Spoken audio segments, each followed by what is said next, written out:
Welcome back to the Omni Wellness Studio Podcast. Thank you again for tuning in. We got another special episode in store for you today. Like always, if you like the content we're putting out and the message, leave us a review, subscribe, give us some love. That protein mac and cheese, man, it's like, I'm like you. I think I did the same thing. Yeah, it's thought it was one serving. Yeah, I can't eat just one serving of mac and cheese. It's never happened in my life. But it's easy to do. I could sit down and eat that whole thing. Oh yeah. I did, and it was good. Yeah, man. So, well, Buck Courson. Yes. All right, man. My real name's Dylan, by the way. I've gone by Buck since my granddad, he adopted me, but I call him my dad. He gave me to it because it was short for buckwheat, and we had he always called me that as a child. So we had t-ball, first sport I ever played, and we had I think 3 or 4 Dylans on one team, all spelled D-Y-L-A-N. Really? Yeah. So my coach was like, "You call him anything else?" And he said Buck, and he's like, "I like it." So then it's ever since. But your real name's Dylan? Yeah. Yeah. Dang, man. Yeah, I got that name after a TV show, 90210. Really? Was popular during the 90s. Who was that, your mom or dad? Yeah, my mom. My Gotcha. mom gave me, yeah. Which I think I remember Dylan off that show. Yeah, there were a bunch of Dylans during the born 91 to 92. So, man, I appreciate you taking time out of your day to be here. Oh, yeah, this is first time for me, so it's exciting. First podcast. Yeah, ever. Yeah. What you nervous about? Oh, I think it's just like being in front of a crowd or being in front of a camera during, like, when you're in competition. Yeah. You don't think about it because this guy's trying to hurt you. Gotcha. But when it's just like a talking, like, you got to kind of silence all of it out. Just kind of like a crowd. You got to silence everything out and just talk and let it go. Yeah, no, I get it. Like I was telling you before the show, if you had told me like a year and a half ago that I was going to be on a podcast every week and in front of a camera, I've been like, heck no, man. Like, the amount of uncomfortableness that I've had to work through to just to get this far has been crazy, dude. So I feel you on the anxiety part. Oh yeah, I've got better, but it's still not 100%. I've probably put off, like, because I've reached out to you before, but I've put it off because of just probably 6 months. Like when we first talked about it, I was like, I'll get with them this weekend, and then I'm like, no, and then finally I was like, all right, we're doing it this time. So Buck Dylan Courson. Well, my real name is Dylan Conley Courson. Okay. Buck's not even on the birth certificate. Yeah. It's not like to go through the process to get my name changed. Right. I'm not doing it. No, it's not worth it. My government name's my name. My family gave me that name. I'm not going to go and change anything. I'll just let people know me as Buck.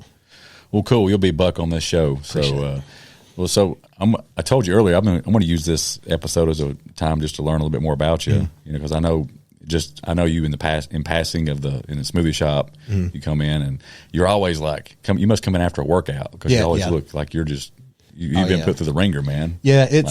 I sweat. I sweat profusely. I've had no issues ever warming up, getting a sweat going. And so, I come swing through there, and get a protein shake every time I get done, or if I need it for a meal. And I think this is actually the first time I've seen you in like non-sweaty gym clothes. Yeah. I'll usually, if I have to work a different shift, then I'll come in before because y'all are not open at 4:30, of course. Right. So, I'll come through and I'll be in uniform occasionally, but just passing through. Clean up good, man. I appreciate it. Yeah. Well, cool. So, where are you originally from, and growing up, was there anything that? Because I know you're into boxing. Like, you're pretty advanced too. Like, you're a coach. Here in Rome. Yes. I know you're not, you wouldn't consider yourself professional, but you are. Like, once you go through the process and you get into that program and you start receiving, pay from it puts you in that. So you can't go back and fight in amateurs. Right. Even though some like higher level Olympians that won medals, they do get they get a voucher basically to go back and try to, win the Olympics again. So, but as a boxer, once you get paid, that's it. You can't really just one time if you get paid one time. Once. Yep. Dang, man. Which in the amateurs you do get sponsorships. Yeah. Which is we know what that's pay. Right. It's money. Gotcha. So, but as far as like at the end of the fight, you get a purse because you're labeled as a prize fighter. Then, Gotcha. So you get paid. That's there's no turning back. Yeah. And then you're also a cop, police officer. What do you call it? I cop, cop, pig, whatever they want to call it. Yeah, man. And that's for Polk County? Polk County, yeah. How long? You said you've been doing that for about 5 years. Coming up on 5 years. I went to the academy in 2019. So what, anything growing up that sparked some of that interest, like as far as, did you know you wanted to get in a box, and did you know you wanted to be a cop at a certain age? Definitely not. Did you not a cop? Not even know what you wanted to do when you graduated? Like, kind of tell us a little bit about that and where you're from. And I was born and raised here in Rome. I lived with my dad and my grandmother. I keep saying it because he's my granddad, and I was raised with my grandparents. So I refer to him as my dad, though, because that's who I know to be dad. So sure, regardless of him being my blood, it's still, I don't think blood really matters of that. No. It's all about who raised you. So I was raised there. I played football. Everybody had that dream of, going to the professional in football. So when I did that, I had baseball as well, and then started getting into boxing. Probably had an interest in 7th grade. My dad, over the summer of 7th going into 8th grade, he bought a heavy bag for me. And he was like, he did it a little bit as an amateur. Right. So he showed me my first ever, like, how to get your weight into a punch and actually start that twist. And really it was a body shot. It was basically a right hook to the body, just planting your feet, letting it go. But man, that was my first, I was like, all right, I want to do this. But then it actually didn't come to fruition until I was going into 10th grade. So a gym opened up. Lee Fortune was the owner and coach, so I jumped on it then. Is that here in Rome? No, it was in Cave Spring. Cave Spring. Yeah. So there's a boxing gym in Cave Spring. Is it still around? Nope, sure isn't. Yeah. It was my first experience into something. I was like, okay, I'm gonna like this. It's something I'm gonna probably become addicted to. So my question to you is, I've never boxed, and I've never really been in a crazy scruffle of a fight. I've pressed some guys up against a wall and got in their face and stuff before, but I've never really been socked in the face super hard. When how does that feel for the first time? How do you teach people that's never been punched in the face before to get punched in the face? Well, is there any kind of warm up to that, or nah, it's just I never liked beating around the bush. I just was like one of those, let me learn the hard way. I was hard headed anyway. So like bloody noses and stuff? Yeah, oh yeah. Basically my first ever sparring partner was a dude out of Cave Spring who was 40 years old. Yeah. And I'm 15. But 15, I'm 5'11", 6 foot, and I'm 260 pounds, so he's a grown man. Yeah. He's boxed before, and that was the first time I ever got hit. But I was like, it hurts, but it's like, well, we'll do it again. Because to me, I know it's not bare knuckle to the face, but it's still some blunt force. Yeah, still. Even a 16-ounce glove, when it hits you clean, it's going to hurt. He hit me, and I was like, I don't understand. I was very bad starting out. I had a bad way of eating 2 to give 1, they say. So I would eat 2 of your shots so I can land 1 big one. Really? Yeah, it was dumb. I don't know how many brain cells I've probably lost from those first year. For that strategy? Yeah. Really, you would purposely take 2? It was just because I'm like, well, they're better than me, but I want to be tough. I want to be the tough guy. Gotcha. But I found out that's not the way to do it. It took one time with a guy that was not really bigger than me, but he was short. He was built like a fire hydrant. Yeah. And he hit me, and it was the first time I was knocked out on my feet. I got hit one time, and a black cloud come over me, and then I got hit again, and then the room started. It was like I was looking through a keyhole, but I was somehow on my feet. Weird. And then Lee broke it up, and he's like, "Are you okay?" I'm like, have you ever been knocked out, blacked out completely, on one the ground? Knocked unconscious. How did that feel? Just. All right, so we'll go into that. So, was that in your beginning stages? No, I was 1-0 as a pro. Gotcha. And so I don't know if you've seen him on TV, Deontay Wilder. Yeah, I've heard of him, man. So probably the hardest puncher in the history of boxing, up there with Foreman. Probably hits harder than Foreman. Yeah. He at this time he was, I think, 38-0 with 38 knockouts. He was a heavyweight champion, WBC. Yeah. And he comes in for sparring in Douglasville, Georgia, because that was the gym that I was in pro in, was in Douglasville. He just comes in there.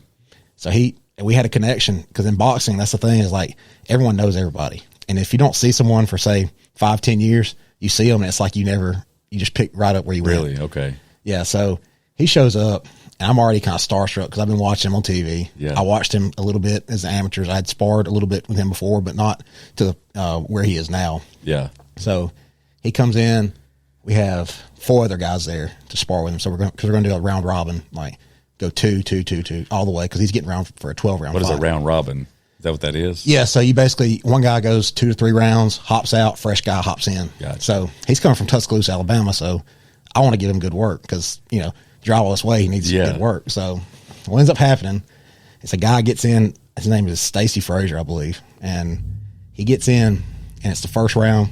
I think right in the middle of the first round, Deontay hits him with his patented straight right hand, knocks him cold.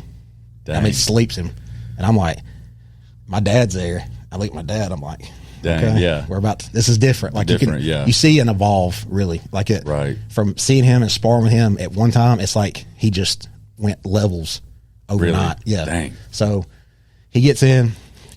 They pull this guy out of the ring. They get him out, pull him out on his back. He's out cold. They throw him on the ground, pour water in his face. Next guy, get in. I'm like, okay, well, I'm not the next guy. So I was third, so I was coming up. I was going to be in a little bit of the later round. Did you get nervous? Oh, yeah.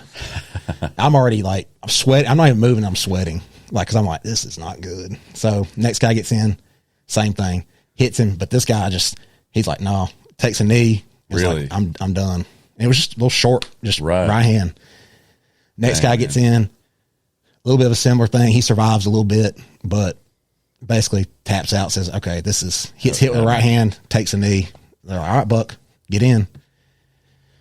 I'm like, what's going through your head? Like, you just like, my pride is saying, I don't want to be knocked out like a punk. Like, I don't want to look like, right. At least give him a run for his, or, standing there longer than. Give him some work because that's what he's here for. This is work. We're not trying to kill each other, but he's on his A game today. And I hope that my A game shows up where I can at least survive this. Right. So he gets in and the round bell sounds and I realize he's 6'7". So dude, I'm like, okay, I know what I can't do is this hand has to stay up. I'm not getting hit with that right hand today. I'm not doing it. Yeah.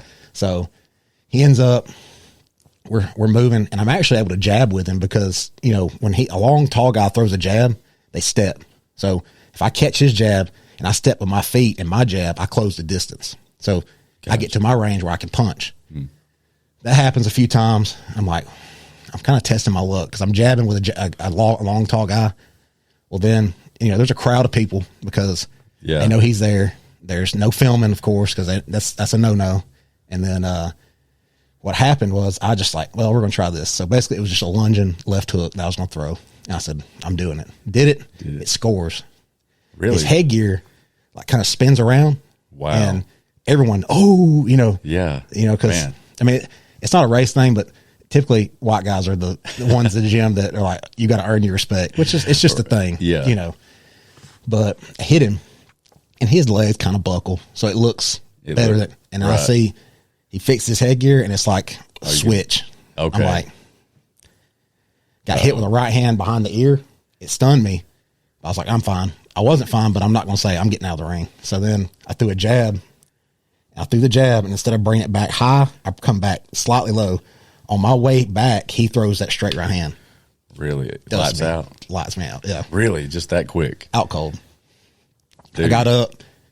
So how long are you out for when that happens? A few seconds. Nothing like. But you're on the ground. I hit the ground, and I get up, but I don't remember getting up. Yeah. My dad was like, he was asking, I kept asking, what happened? He's like, I've told you. You got caught with the right hand. He knocked you out. And then at this time, I'm upset because I realized, I've gotten knocked out. And it was in sparring, and I looked like that. I looked like the rest. And I was like, I held myself at just a higher level. Right. But he hit me, and that's the only time I've ever been like unconscious on my back. I've been dropped before, but not to that where I couldn't beat the count. Yeah, but I guess at the same time, like having somebody like that come in that they're such at a high caliber that probably helped elevate all you guys want to step up your game. Well, that's like my trainer or the trainer at the time was like, look, you can take this what it is. It's sparring. You learned a lesson. It's not a loss. It's just you learned. It's a painful one. Well, take it back. It's not painful at all to get knocked out. You don't feel it. You just all of a sudden wake up and it's like you took a nap in a real weird place. Yeah. So man, the only thing I didn't like about it was, so I come to and my dad asked me what time it was. I told him it was 7:00. It was noon. The room felt like dark to me. Like it looked like an evening time in the gym. Man, so it messed you up for a minute. Yeah, like my eyes, you're real blurry around your vision because it's basically, you shut off that computer real hard, hard cutoff. Right. Yeah, it's just like that. It's just like the that. sensor gets turned off for just a little bit. Dang, man.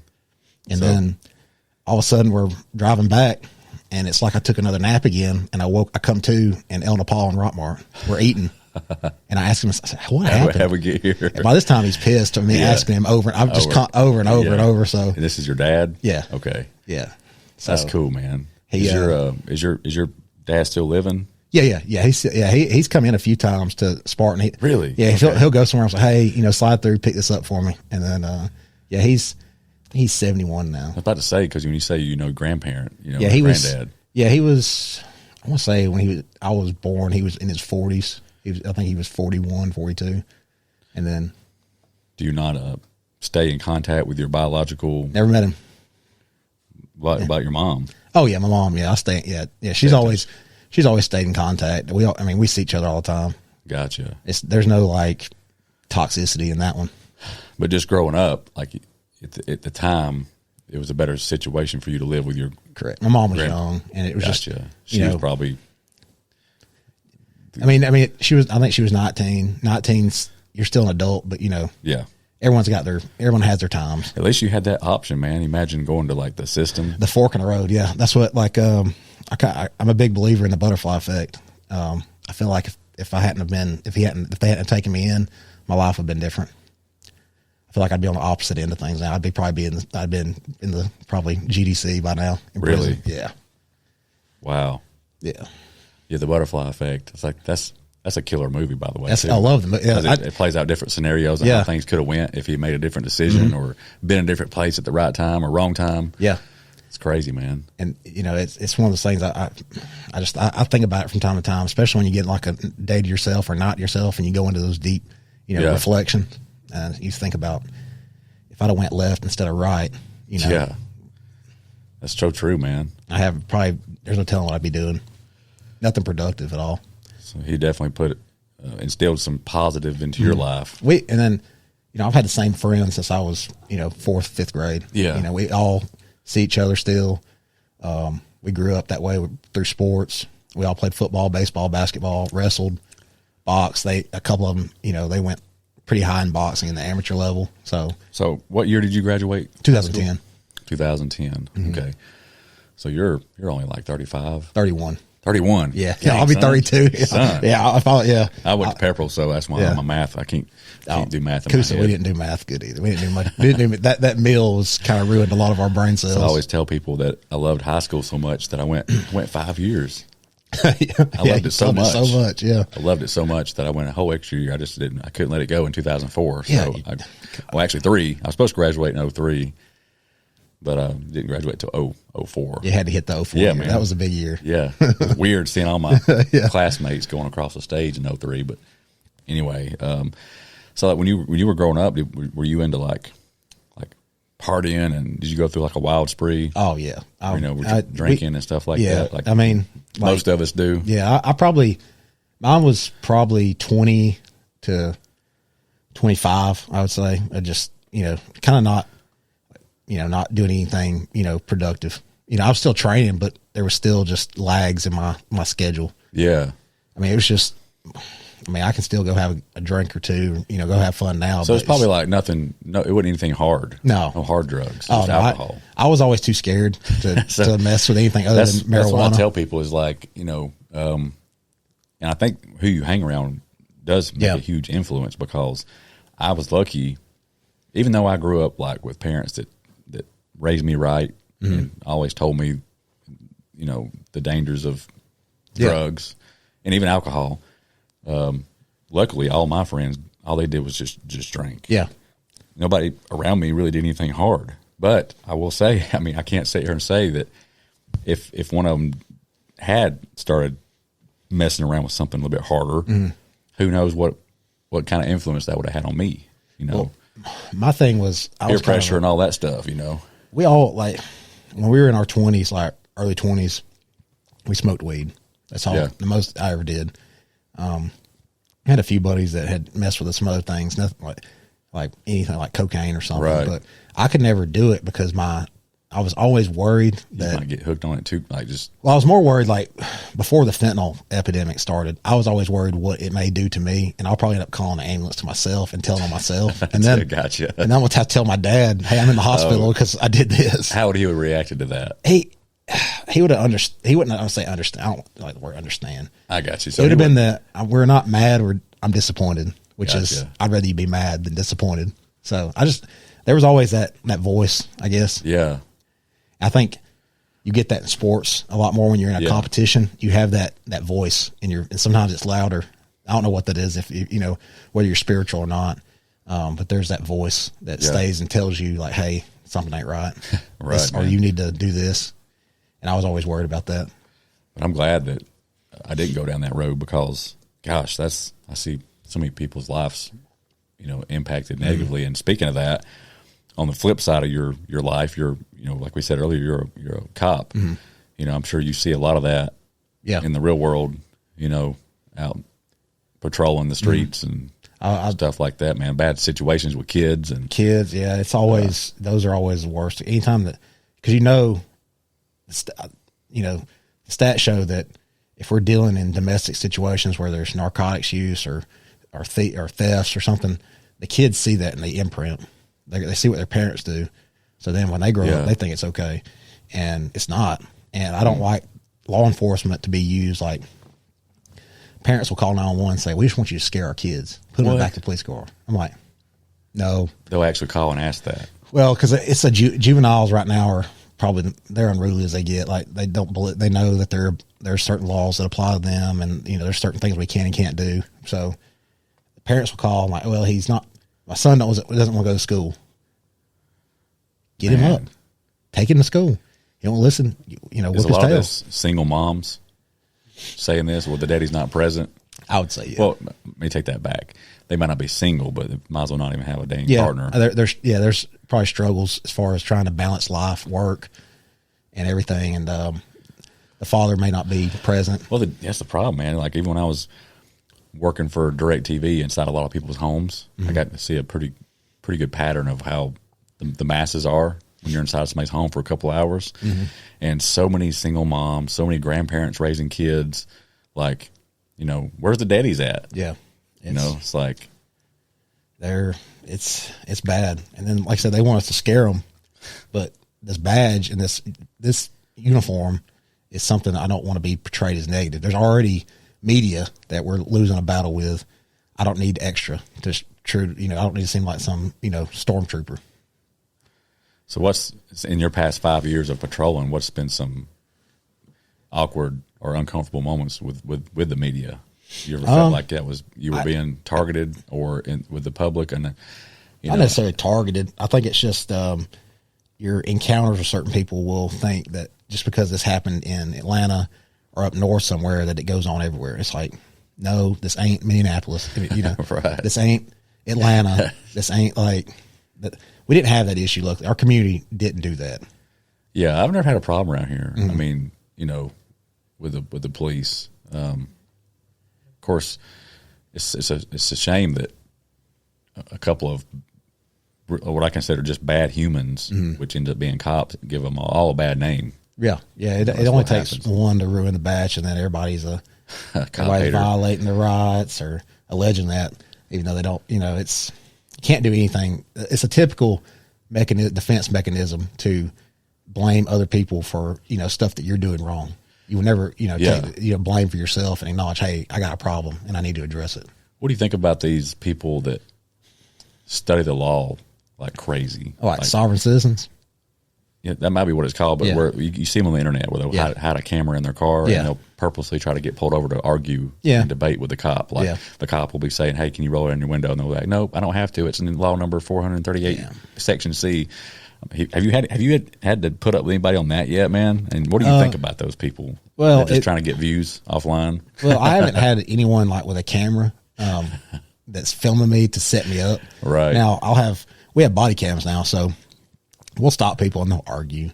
I don't got to step out of the car. Well, your Supreme Court case law says you do and you must. So I'm asking you to step out. And So then they're like, that's a common one. I don't have to step out of the car, and they'll say I don't have to. But you're saying that they do. Yeah, Supreme Court says. I would think so. Supreme Court rules everything that's the law of the land. Case law is the law of the land. So yeah, that's what we operate on. I mean, it's a simple do your stops and encounters the same way every time, and don't veer from your tactics, and you'll be fine most of the time. But as soon as you go down, call it like getting into the ditch, as we say, then that's where you get yourself hemmed up in trouble. And some people can't stay away from that. You've been in some shady situations yet where you thought it might get a little sketchy, where you might have to? Yeah, I mean, when you go to, it's basically like assisting other agencies like Cedartown or Rockmart, where it's like they're in the middle of a, the hood, and there's a massive just fight, or there's been a shooting and someone's dead. Yeah. But you're having to process the scene, and you're having to let this person the dead person just lay there, because you got to wait till detectives. You've been there on those situations, man. I mean, once or twice. I mean, Polk is pretty wild, but most of our stuff that was crazy, I would say, encountered through self-initiated activity, like stopping a car and it takes off running. I mean, that's kind of about as intense as it gets, because you don't know what's going to happen right after the stop's over with. Like, is this person, wanted for murder? Are they going to come out, shooting? Is that pretty common? People fleeing? Yeah, really. It's I don't hear about it a lot. Yeah, it's all about who you stop, and like, you never know what's going to happen. Is it true that you guys won't chase a crotch rocket? Some places won't.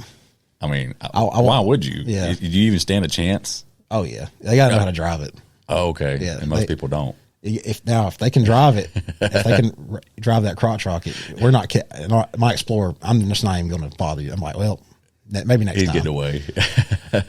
But most times people run, they're running for something else other than their license ain't good, or it's like something else. So I guess that gives you even more motivation to catch them, because it's probably like freaking they got a warrant out for them, or and then you got to balance the risk reward ratio. There's having case law on that too with the general. Yeah, you don't want to be chasing a guy that's got a warrant for a dope charge, and then he'd crash into an innocent family. Yeah, I mean, a lot of stuff is cause and effect. Like, this could happen, this could happen. Yeah, but we have to just kind of weigh the options of what we're trained on and make a decision, and not become new case law. And I imagine that gets covered a lot in training, because the psychology of humans and making decisions, because that's what it boils down to, man, about a lot of this stuff. Be shocked that keeping people safe and yourself safe is a split-second decision. Yeah, you don't really get a lot of that in police academy. Oh. Your police academy is you're basically force-fed through some water hose. Like, they turn it on, they teach you Georgia law, criminal procedure, a lot of book shit. Stuff. So it's just like everything else, man. I was telling that to the last guest on here. I was like, I have my hair cutting license, but I don't know how to cut hair. Right. They taught me how to pass the state board, which was great. But how do you go learn how to cut hair? You know what I'm saying? And that's crazy that policing is kind of the same way. Well, how do you get extra training? Like, for the more you got to get. I was lucky that I had a lot of veteran officers that. You mentioned James Manning earlier. Well, I know James through training aspect. He never worked for Polk. He worked. I think if I was gonna want to learn some stuff, I'd probably team up with him. Yeah. And then, like, I had veteran officers that worked what I wanted to do, which was like criminal interdiction, like looking for your high level criminals, your drug smugglers, your stuff like that. So I got with them, and I would stay. If I worked 6 to 6, I would stay 6 p.m. to midnight on my last day, and then go ride with one of them, and then they would teach me. I would learn that way. I'd go to additional training, advanced training, to do as much as I could. So it's really up to you. So you could become just a police officer right out of the academy, and just kind of stay just the minimum. Yep. And not answer your calls, write your tickets. I don't do a lot of that. Speaking of, I'm gonna bring up a controversial thing right here. It's a myth, and you don't have to answer it if you don't want to. But is there a such thing as a quota on speeding tickets? No, that okay. So there's just people that like to work. Y'all don't have a big whiteboard at the office that's keeping score and tabs, and y'all got to buy each other rounds of beer. No, we actually hands out more tickets. A lot of guys I work with, like we play fun with the guys that ride a lot of tickets. We troll them a little bit. Why do you? Some people actually enjoys that. Oh yeah, I mean, you're troopers that want to be. Don't. Yeah, I don't like working speeded. I don't care. I've never wrote a speeding ticket ever. So. Do you think that's a form of it's like a power trip for some? For some, yeah, absolutely. That's the kind of officers that I don't align with because I can tell when that's the case because I'm a pretty laid back guy, but I can tell I don't get pulled over a lot. Right. But I've seen both personalities. I've been legit speeding.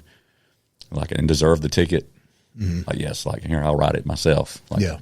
But then there's been situations where I felt like it was just really, really, he was really looking for something or anything, you know, it was like, come on, man. And even as cool as I was, yes, sir, it was still kind of just a really, for lack of better words, just dickhead persona.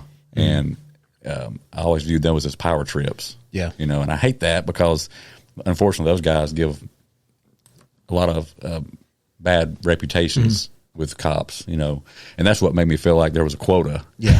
I mean, that's the thing. As long as people are doing their job, they're doing it professional and they're not, you know, turning it into about them. And I don't mind what you do. Like if you like writing tickets, more power to you, but just be good about it. Cause just know people aren't going to like it. Like, no, man. I mean, it's true. Like if I was a cop that really enjoyed writing tickets and I got off on that for whatever reason, I could stay busy. I mean, you could sit at a corner and freaking just stay as busy as you freaking wanted. Yeah, there's certain places that they'll knock out 15 a day, but 15 to 20.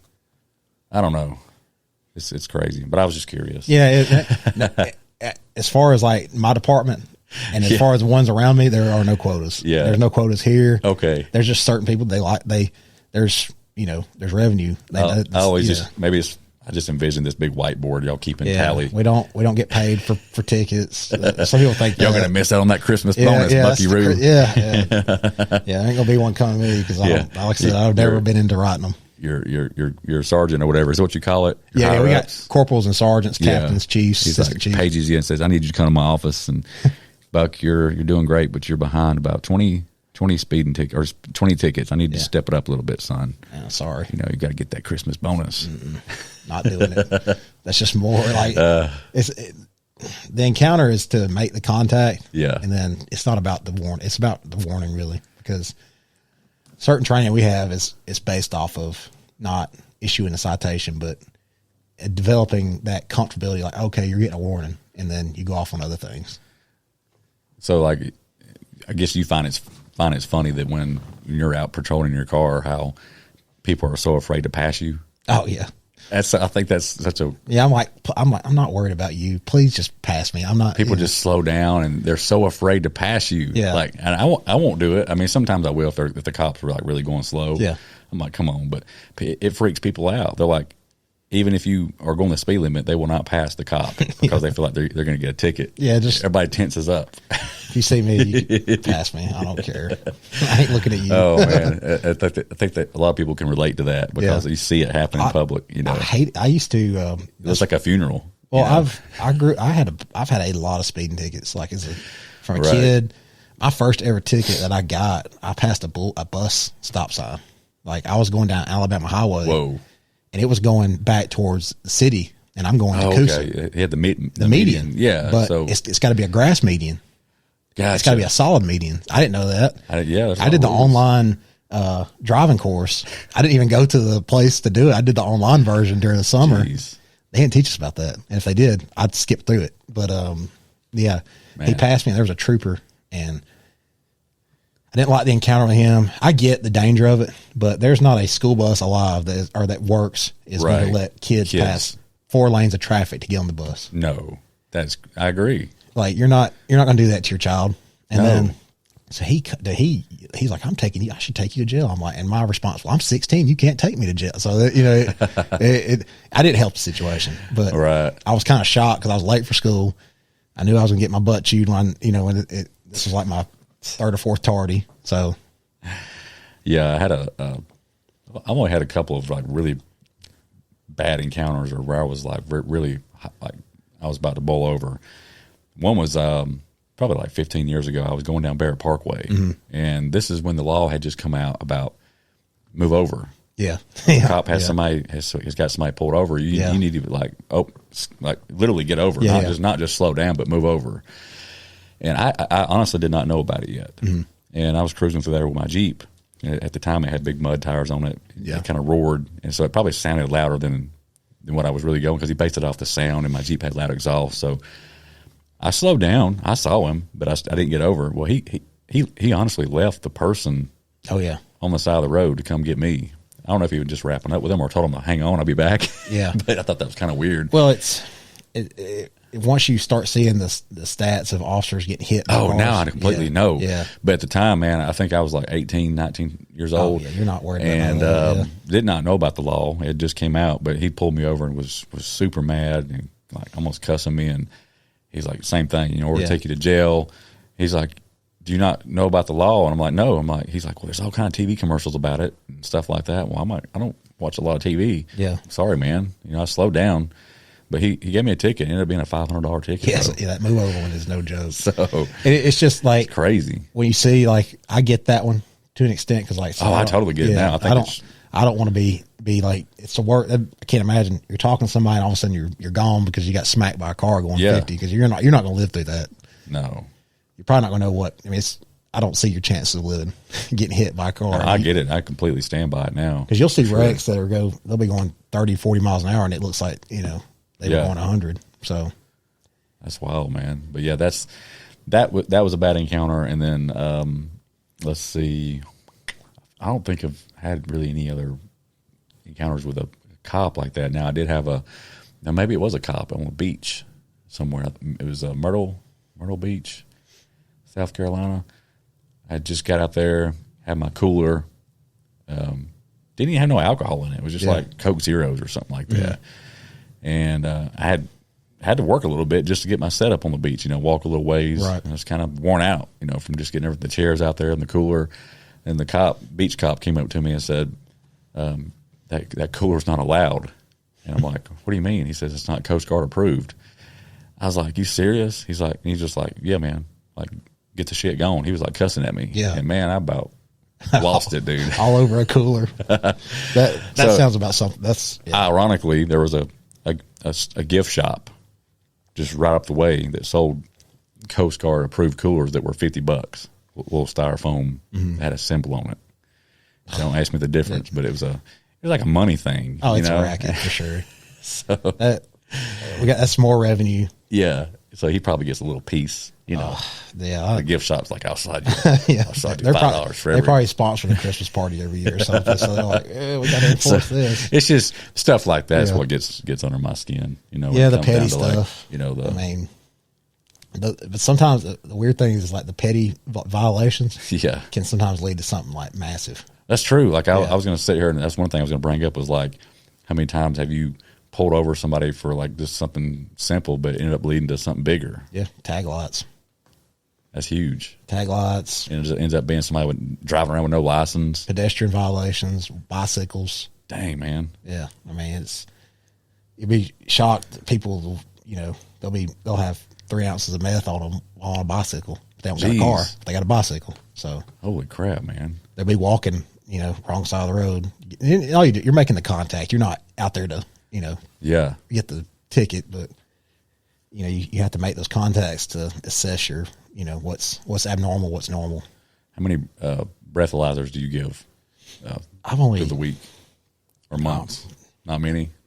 You just base it off what you feel like. I mean, it's if they're not. It's not really DUI is not really one of my things I work either. Like I said, I stick to that one element. And I try to the investigations. I like to broaden my.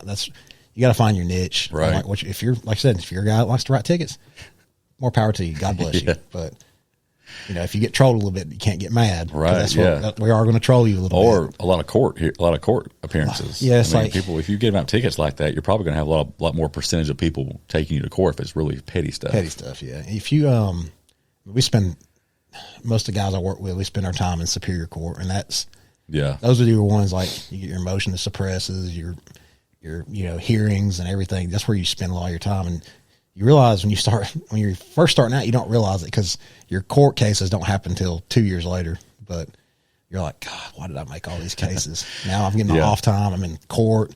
Well, I'd rather be home. So it does put a drain on you. Yeah, man.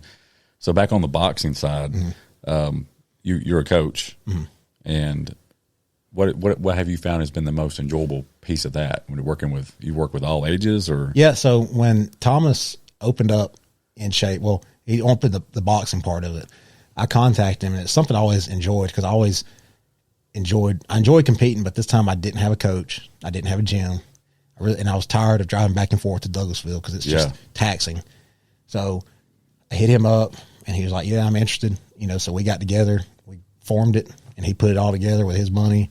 I was the knowledge. So I came in, set everything up. Yeah. We had a good amateur team, but then I noticed the most benefit was me coaching helped my game because I'm able to sit there and break down every little move. Like we teach and we go on an in-depth movement on why we do this because I'm a why person. If I get presented something, I'm going to ask why. And a lot of people take that as disrespect, especially the old heads. If you ask why, they're like, "That's just the way we do it." The answer is not sufficient to me. Like I need to know the rhyme and reason, technique, strategy. So I started doing it. I was like, wow, this is really helping my game. And then I'm sparring with them because they don't I had heavyweights that didn't have spar. So I'm sparring with them. I'm like, well, I'm getting a lot better now. So dang, man, that's good. That's when I got with my manager, Blake Waddell, and he's out of Alabama. Yeah. And, he started getting me fights. My career took back off again. And that was how long ago? How many years ago was that? When I turned pro when I was 21. Oh, okay. Wow. Yeah. I had my first pro fight at 21. 10 years ago. Yeah. And then I got with a guy, and then my career I lost my second pro fight, which was, it bothered me. And then basically the guy that was going to sign me had no interest in me anymore. So we got locked into that for a while, and then I kind of lost motivation due to just the business aspect of it. Yeah. And then I found the gym. Thomas opened up. It was really my saving grace. Really was Thomas opening that gym. Because I was kind of stuck on what to do. Like at this time I was like 25, so I'm like, I need to do something. Do you feel like pouring into others helps you? Yeah, all around. Yeah, help my skill set. Just like mental, not only skill set, but just mental. Yeah, like just see somebody else doing good at it, and then maybe having potential to go further. I'd like to take someone further than I made it. That's what anybody that coaches somebody. Yeah, you want to see them make it. Like some coaches don't want to teach everything they know. Really, some people like to hold on to stuff. It's an ego thing, but I want my person that I'm training to be better than I ever was. Yeah, which that's awesome. I consider myself a regional fighter, a regional club fighter. Basically, I never got to access that level of the world level. I'd been there with guys that had been at the world level sparring, but I didn't ever get that, that opportunity. So, do you work with mostly like teens or all ages, or what do you enjoy working with? I think the most enjoyable is usually 8-year-olds, 8 to 10, because they're in there you got to keep them on pace. Like the classes are 30, 45 minutes because their attention span, they're not going to handle an hour and a half. The teens are fun, but they get egos real quick because when you're 15 and you think you see Floyd Mayweather and Gervonta Davis, you're like, I'm going to be the next Floyd. Or freaking, what's his name? Is it Logan Paul?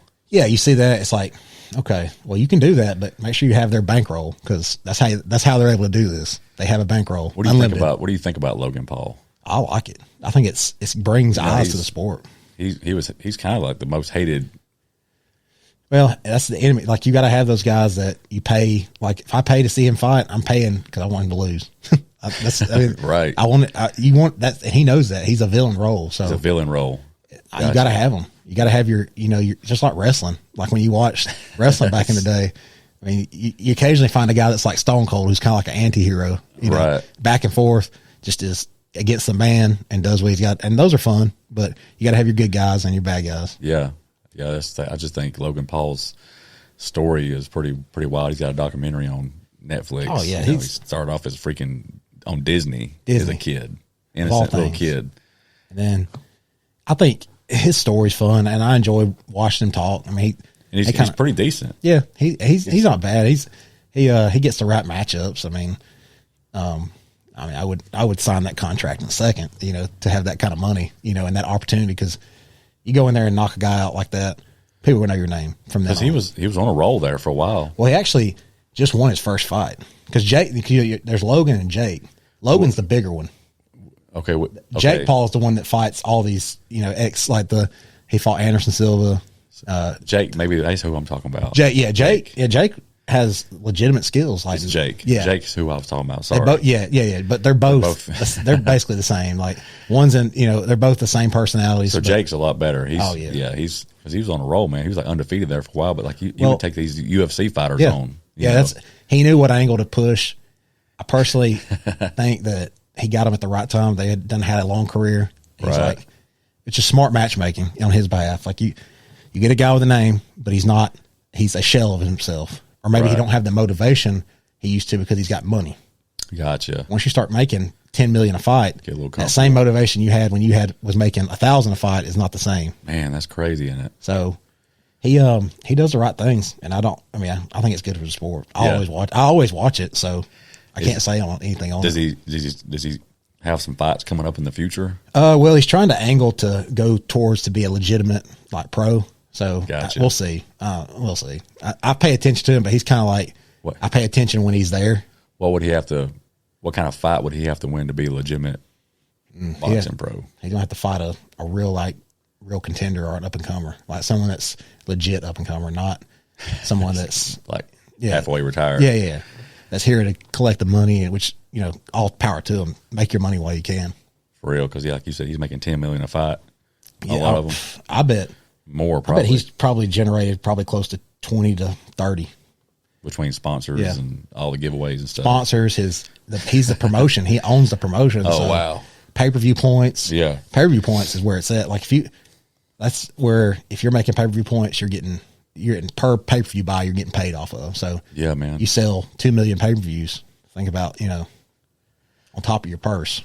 What do you think it is about boxing that, other than just maybe having the desire to just punch somebody, what's the pros as far as the mental benefits? Well, it's like, so the goal was never the punching somebody in the face part. Yeah. I mean, it does, when you land a good shot, it feels great, but vice versa. You eat a good one and it hurts. Like the shots you get hit with that you think sound bad and they look bad on TV are not the ones that actually hurt. It's the ones like subtle ones, something that grazes, like hits you a certain way and you're like, oh my God. Dang, man. Or you'll get hit and you'll feel it in your heels. Like your heels will vibrate. You like the Rocky movies? Oh yeah. You gotta love them. If no one ever came through in boxing and says, I can't stand Rocky. Like you have to watch it. I mean, it's good movies. Rocky IV being my favorite one. Yes. That was always my lifetime. With the Russian? Yeah. Yeah. I always wanted to fight in Russia. I wanted to be the American. What's his name in real life? Any other day I would know his name. Same here. Dolph Lundgren? Yes. Yeah. That's it, man. Yeah. I mean, that's the perfect, like that was my life goal, was to like have that scary looking Russian. Yeah. I never had the look of intimidation. I had to go in and earn it. Right. I had to actually go in and be good. Like I didn't have that look of like, oh, that guy's terrifying. I don't know enough about the movie, but like to me, like Sylvester Stallone, I know a lot of that was acting, but they probably had to work with some boxing coaches. Yeah, they had to do all those movies. They did. That was a good. Well, they had to do a lot of fight simulation. They had to get in and train, and they said that Dolph Lundgren was actually a kickboxer. Like he actually trained in it, so he got in a little bit and was actually hitting Stallone. Stallone's like, dude, I'm a movie star, not a. Right. I look like it, but I'm not a fighter. You know, right. And you got to think the prep. They probably had a bodybuild prep, I would guess. If you look at them, you don't see any boxer that's chiseled like Ivan Drago. That is like, that ain't natural. No, we both know the smell test. He fails. Right. So, I love those movies. I have to watch them again. So who is there anybody in the boxing that would you say Mike Tyson had probably the most like respectable physique out of all the boxers? Yeah, I mean he had like a bodybuilder. Yeah, you looked at him and you thought, I mean, his neck was huge, traps, shoulders. I mean, he was meant to hurt people. Like he was built for that. Did you meet him when he came to Rome? I didn't. See, I was real. So I know how those types of fighters are. I can watch his interviews, and he's out away in his personal life, and I didn't want to go. Don't want to bring it up. No, I don't want to go. And I can imagine, like, I'm one of the guys that I would want to ask for a picture, but I know out of like how many times he get asked that. He was here for his daughter's tennis match, and you're right. Yeah, I just was like, I'm gonna stay. You respect that. Yeah. I've had like passing bys with it. I don't need to go and bother him. I just didn't want to do it. Like what? And then say if he's having a bad day, even at his age, he could hurt 99% of the population. That's a good documentary too, man. Yeah. Have you ever seen his on stage one? He has a live action one where he goes on stage in New York and tells a story, and it goes. Spike Jones directs it, and Spike adds a few things in, but it's really good. There's a documentary on Netflix called Mike or something like that, where it's got a dude that looks like Mike Tyson on a stage telling about his story, and it goes from him like talking in front of an audience to flashbacks. Yeah. There's one that's HBO that they did it. That's Mike telling stories where he got into acting because he got into the Hangover movies, right? So he got into that element to make some money. So it's he's a character. I love listening to him. Who was it that raised him? Was it his coach or Custom Auto was an older white man. And the whole story about how what sparked that or flipped that switch of him being a fighter was the dude ripping the head off his bird. Should have done it. It should have done it. That guy's probably, if he's still alive, is thinking, little did I know my life was about to change forever. That was a turning point for him, wasn't it? Yeah, because before then he was getting bullied and picked on. He was a chubby kid, so but you don't mess with his birds. That's wrong though, dude. Yeah, to rip your. Well, you think of where he grew up.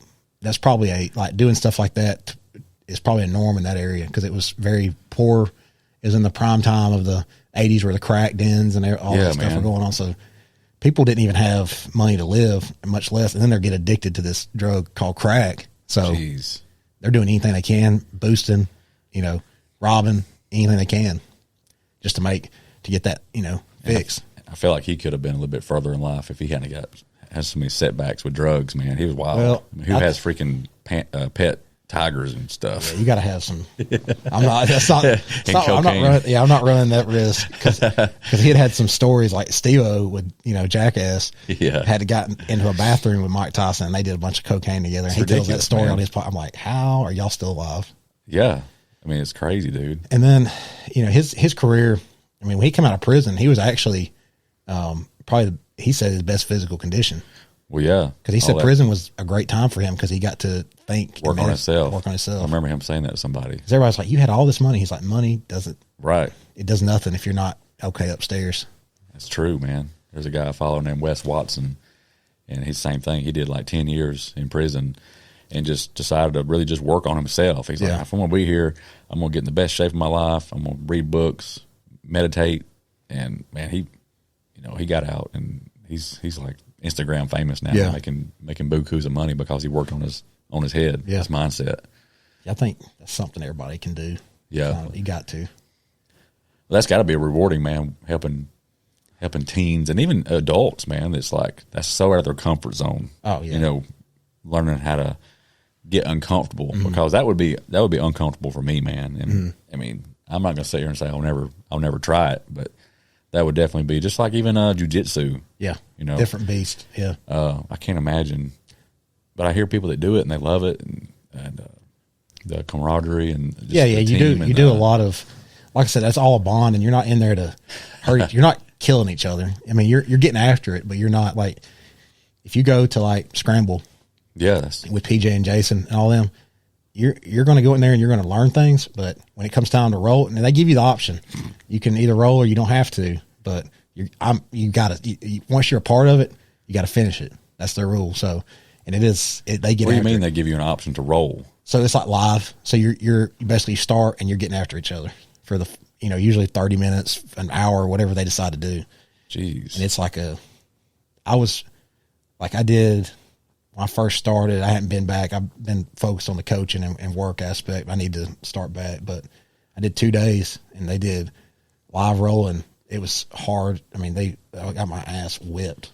Your goal is to basically, you're not punching people. You're basically putting them in positions to where they can't breathe and just tap out. Well, see, that's, and I was telling them like the conditioning aspect from a boxer to a grappler. So in boxing, there's a lot more. You're using different muscles than you are with grappling. Yeah. So you'll have a base level of cardio, but when you got someone on top of you that's bearing down on you, and he's bigger than you, and he's got his gi, and like he feels like he's 400 pounds, but he's only 180. But he's just working you, and you think a good grappler could take down a good boxer? Oh, easy.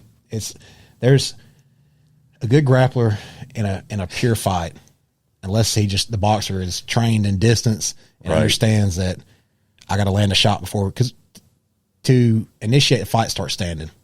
So for him to take me down, he's got to get close, but I have to punch him. I have to land, but my chances of landing and then him getting, because once he's in my back, I'm compromised.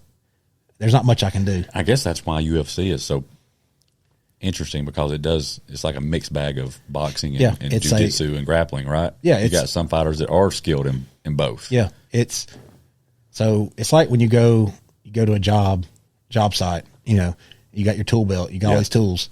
That's what MMA is.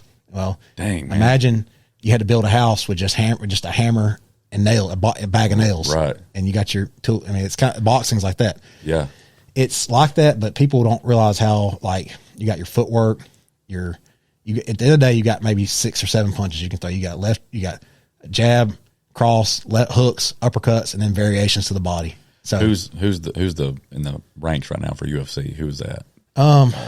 Right now you got name some people. John Jones. I mean, I would assume he probably has experience grappling. Yeah, that's his main thing, is if he gets you on your back, and then not just that, he does everything good. As much as I mean, there's times I don't really cheer for him, very, very rarely, but he's good.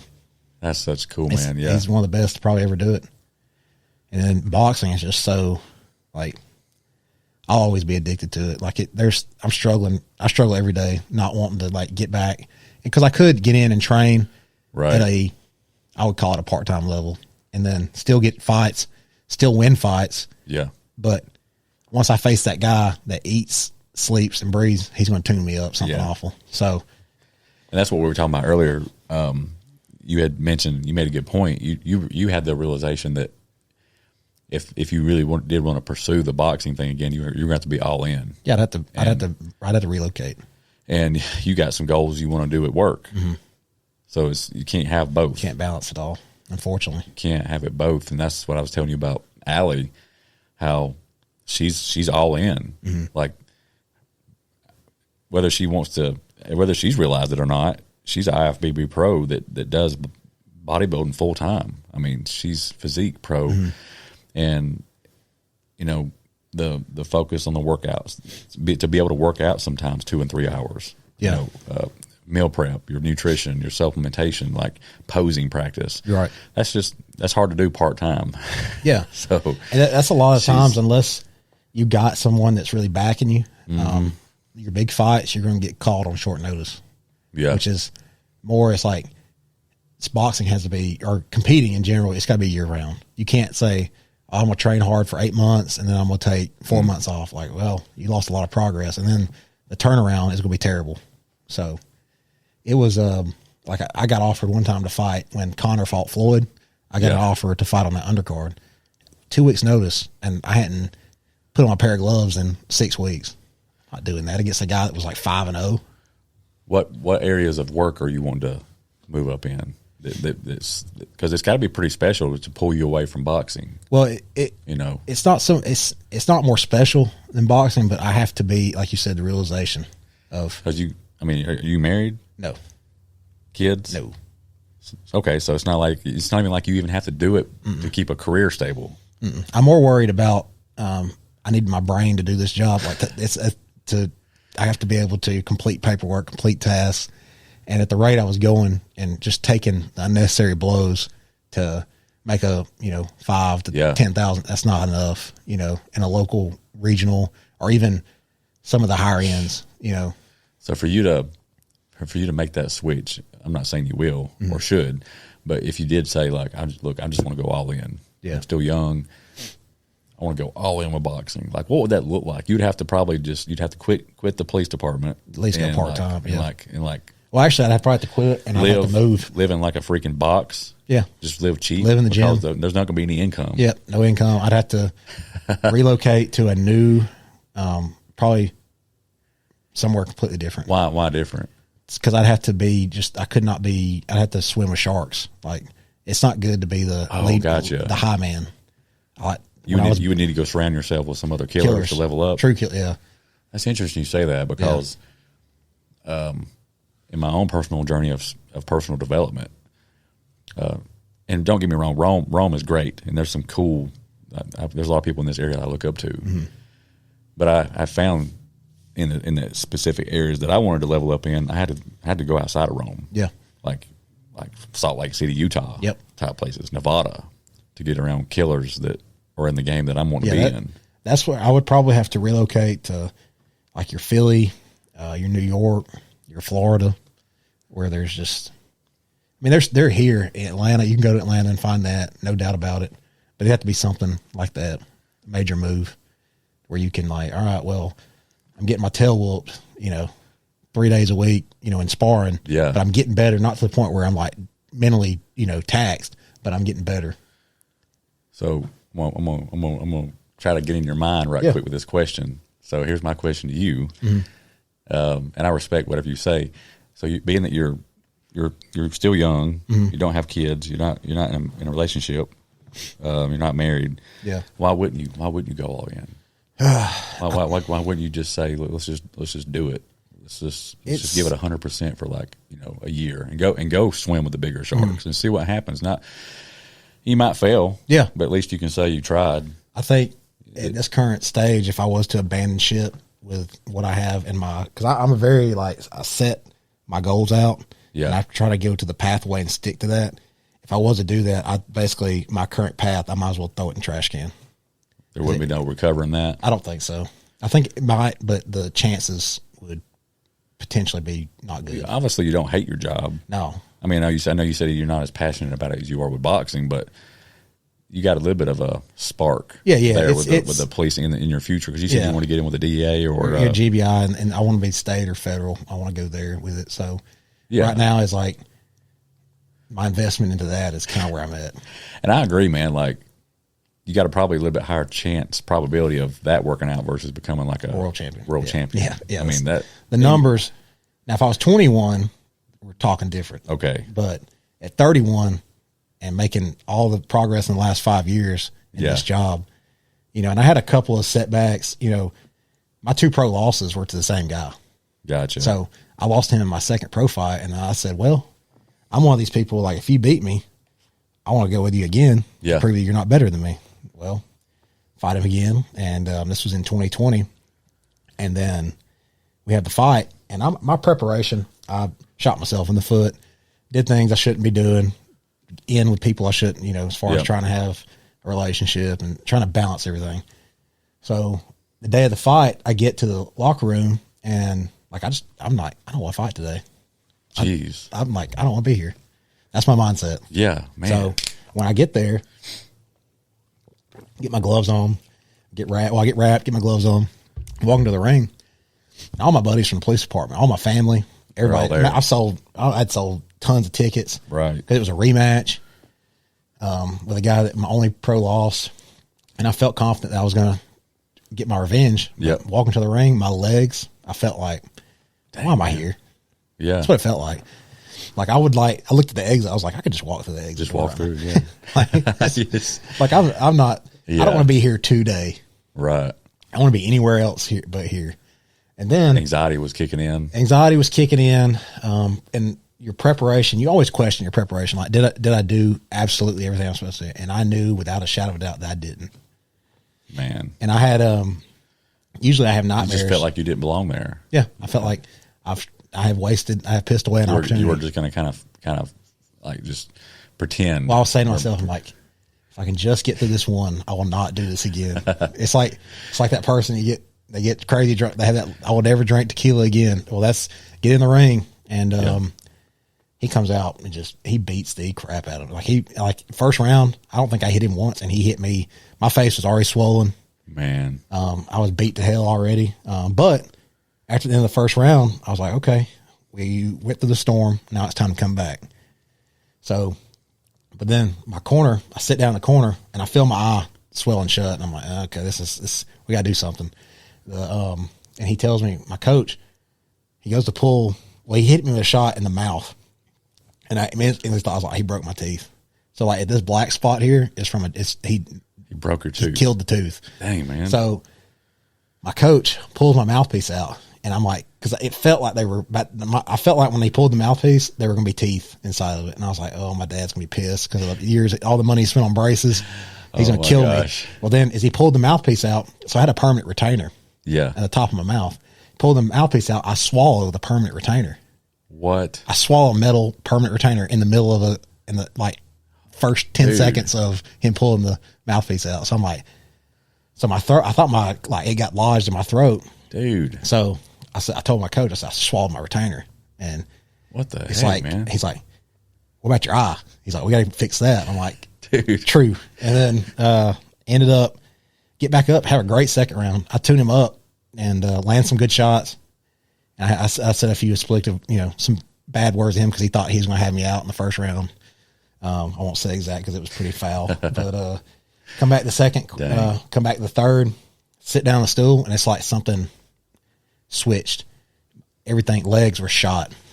He comes out, I'm moving. He hits me with the left hand because he's a southpaw. Hits me square in the face, and I'm like, my legs are like not reacting. Like my reaction time's off. So I'm like, something more is wrong than me just getting tuned up. So fight ends up stopping the fight. The referee stops it. I get done and, I'm kind of like, I would say kind of delirious. Like I've been hit a lot, concussed. Yeah. My nose is broken. My eyes are swelling. Man. You swallowed a retainer. Swallowed a retainer. My mouth's bleeding. I'm messed up. So I see it's weird. Like I had interactions with my family. Right. And then I get to the corner or to the back and I'm like, I just need to be left alone. So I sit down and I put my head down, but then there's like tingling down this side of my body. There's numbness on like this arm, like down in my wrist and so I'm like, maybe I'm a little bit more than concussed because I know what a concussion is. I've had those. Yeah. Like this feels a little bit more. So I tell the, medical staff, I'm like, hey, I need to get looked at. Something's wrong. And, I told my dad, I said, we need to go. So they transport me in an ambulance, get me to Gadsden Hospital. They do scans. They're like, hey, you got a brain hemorrhage. Your brain. Holy crap. So a little backstory on that. I was getting hit in the back of the head, rabbit shots. So we were clenched up. So when we tie up, I turn my head away from him because, that's illegal. Well, he's, getting a shot, just over and over. Yeah. Back of the head.